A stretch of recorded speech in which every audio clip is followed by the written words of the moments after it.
ku soo dhaw barnaamijkan gaarka ah ee badweyntu maanta waxaan uga hadlaynaa xadgudubka Itoobiya ay ku hayso dalka Soomaaliya marka ugu horeysa sidoo aragtaa xadgudubka Itoobiya ay ku hayso dalka Soomaaliya iyo kala qaybinta maxaad ka oran lahayd bismillaahir rahmaanir rahiim assalaamu alaykum waraxmatullaahi wabarakaatuh horta waxaan salaamayaa shacabka Soomaaliyeed meel kasta ay joogaan dal iyo dibad waxaan ugu baaqayaa midnimo Somaliland iyo Soomaaliya iyo wax meel kasta ay joogaan waxaan ugu baaqayaa inay midnimo dadka markay ayaga ay kala aalaan ay ayaga ku socdaan maarta itaal weyn ama itaal yar oo maarta muuqan haday qofkaas Itoobiya shalay waxa lagu dhahay Itoobiya hore ma ahan waatan Itoobiya cusub oo hadda soo gashay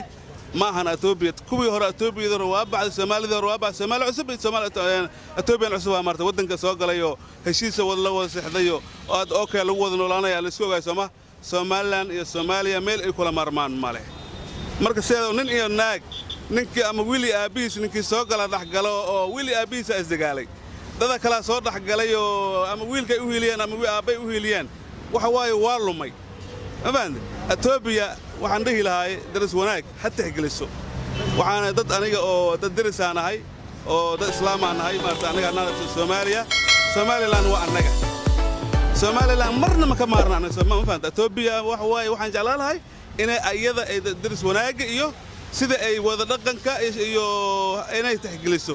laakiin inay Somaliland ay dhahdo waxaan ahay dawlad madax bannaan inay Itoobiya aqoonsato wax qalad waaye boqolkiiba boqol qalad waaye wax waaye Soomaaliya ayana Somaliland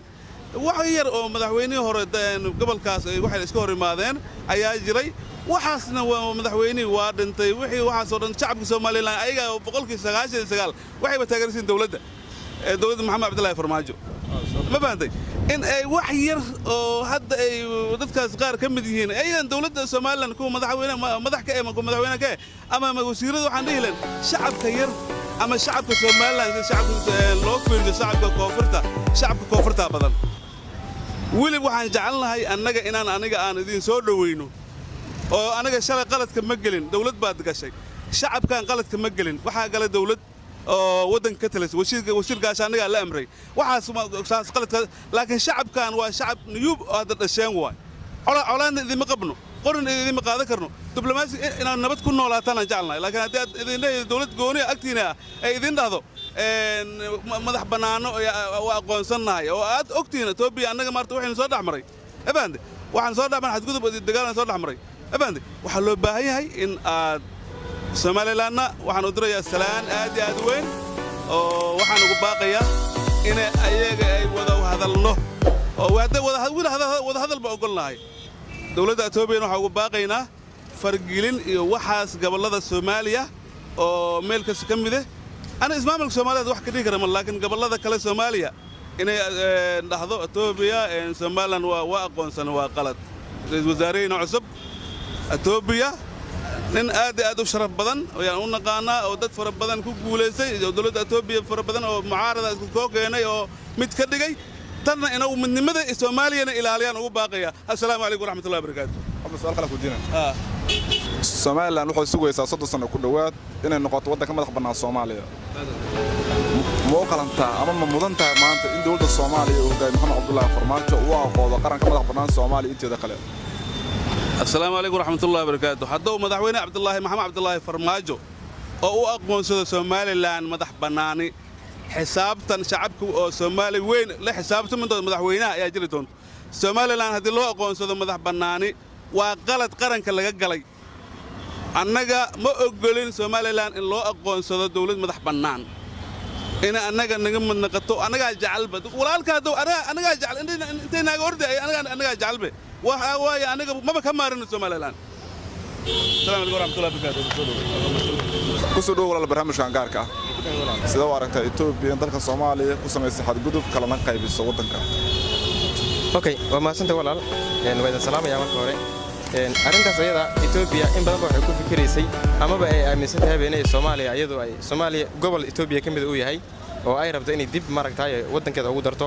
arrimahaasna waa iyada waa ma maqlaynay annagu haddana shacabka Soomaaliyeed waan ku baraarugsanahay waxa jira xataa waxna laga qanin kara ma haddii siyaasiyiintu si xun ugu turjumaan xataa annagu waxaan ognahay arrinta isbuuc hadda ay samaysay oo ah in khariiradii ay ka saaray dalka Soomaaliya Somaliland ay gaar u jartayna waa arrin marka horeba la wada fahansanaa inay Itoobiya wado waxaanan dhihi lahaa arrintaasi waa tijaabo hordhac ah oo lagu dayahayo maanta يعني مدحda Soomaalida ama dadka shacabka Soomaaliyeed la fiirinayo Itoobiya ay fiirinayso bal sida ay uga falceliyaan hadii si adag looga falceliyo macal maamul macal shacab inay arrintaas dib uga yar fiirsan doonto hadii ay jilaac dareentana in ay tijaabadeedii markaa ku guuleystay oo ay rabto in ay talaabo hore u qaado si ay hadafkeedii hore u fuliso wala su'aal labada ugu daro isla barnaamij qosaysa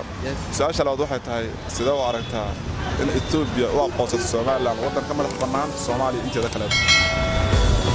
arrintaas waxaan arkaa in Soomaaliya in Itoobiya ay rabto inay kala qaybiso si ay wadanka Soomaaliya uusan dib wadan midaysan oo baabur loo ayada maartay sidii 77 dhacdayba dib oo la sirtamo uusan noqonin in ay rabto inay ku kala qaybiso ujeedadu taas ma anagu arkaa ugu dambeyn maadaama 30 sano ay sugaysay madax bannaani Soomaaliland maanta ma waqalantaa in dawladda Soomaaliya waa aqoonsato qaran ka madax bannaan Soomaaliya inteeda kale okay ani waxaan dhihi lahaa marnaba in la kala tago ma fiicno in la kala burburo yani adiga hadii afartaada aadin mid ka mid laga tuuro adinkaas yani laga tuuray yani ma helayo kaalmo meeshu iska helaya adigina uu ka maqan yahay marka in ummadda Soomaaliyeed ay si kala daadato wax faa'iido noogu jirta malaha annaga Soomaali hadaan nahay wadankan asagoo gumaysi ku jiro oo yani Talyaani Ingiriisi iyo Axmaar intuba ay joogan ayaa dhalinyaro isxilqaamay inay maarta waxay hindiseen oo ay bilaabeen hadafa in dib loo midayo wadanka dhulkii Soomaaliya la kala goostay ee shanta ahaa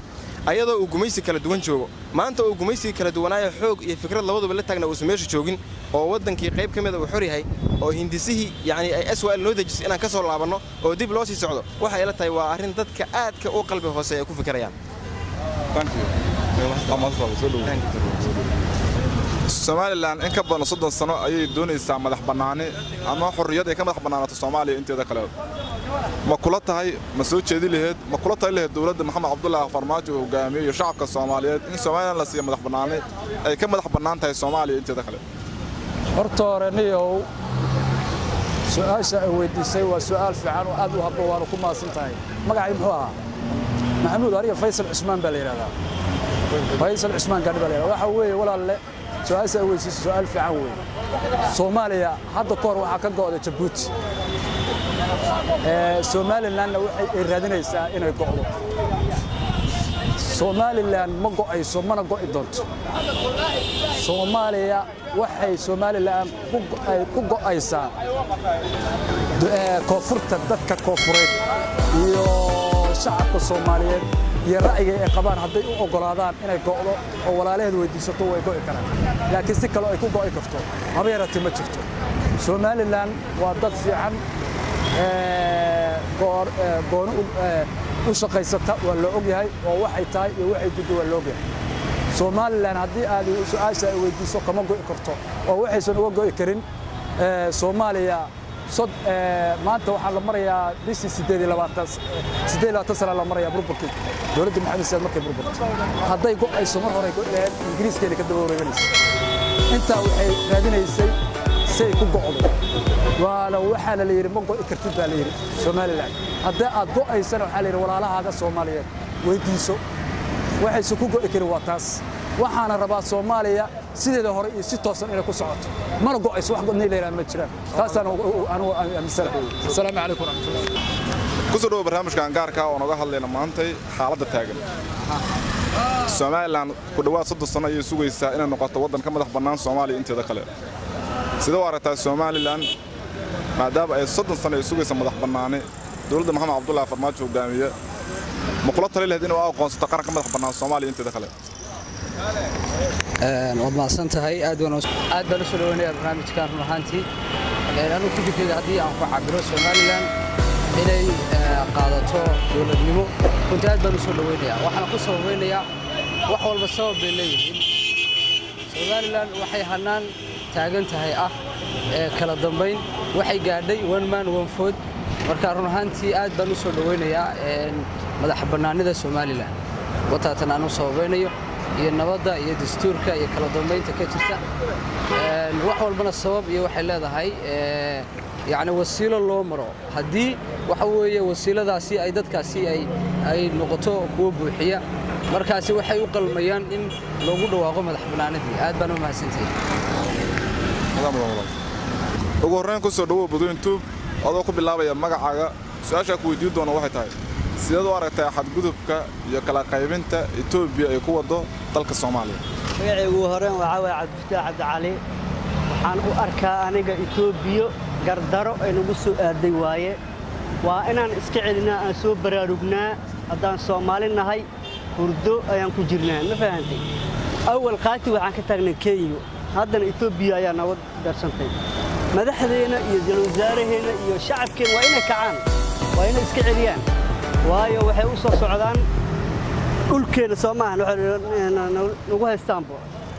boob cad ayay nagu wadaan laakiin waxay nagu arkeen waxa waaye dawladdeena xoogaan si fiican u dhisneen Soomaaliya waxay nagu haystaan haddaan dawlad wanaagsan ahaan lahayn raggan meel baa iska saari lahayn oo la aqoonsan yahay hadda waanahay maadaama haddana la aqoonsaday alxamdulillah madaxweynaha Farmaajo oo caalamka dhan noo soo jeediyey Itoobiyane haddana anaka awalba taariikha u dhigno Soomaaliya haddana 10 kale aan u dhigeynaa hadday naga leexan waayaan Itoobiya Kenya ayadana waa aragnay Facebook way ku hadashaa Kenya sidoo kale taayadana waa inay ku tusaale qaataa badeena ku haysataa khayraadkeena rabaan waxyaalo badan ayay nagu xadgudub badan ay wadaan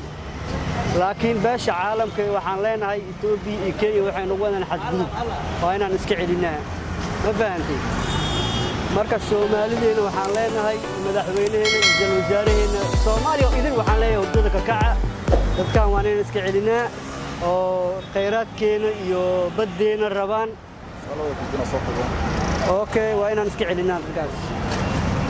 ku soo dhawow barnaamijkan gaarka ah oo aan uga hadlayno sida warata walaal xadgudubka Itoobiya ay ku hayso Soomaaliya iyo kala qaybinta wadanka